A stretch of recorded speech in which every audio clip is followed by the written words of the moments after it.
Hi, we are HumanITcare and we are on a mission which is radically improve people access to the healthcare. We were born 4 years ago and we have been helping big hospitals and clinics and also healthcare insurance, and we are operating in Europe and also LATAM. HumanITcare is helping this organization by connecting the health of the users, patients, and also people that wants to have a preventive care with the doctors in a very immediate and also online way.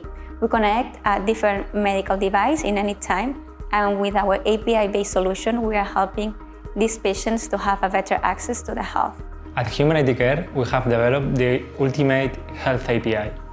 We offer our clients through this API all the functionalities that they require for the remote care.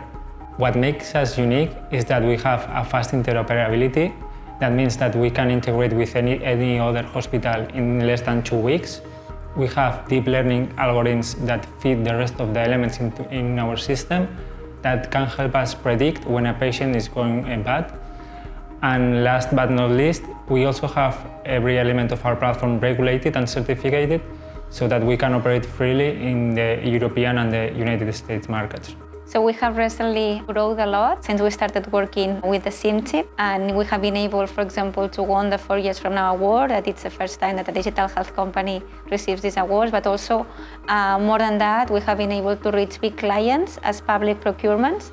And with this, we are also seeing that the market is ready to scale our solution. For us, the Cimti has been very important for all the regulatory process and also for the introductions that we have had with the public sector, and it has been very helpful to really understand the needs of our clients and to be ready to jump into another level.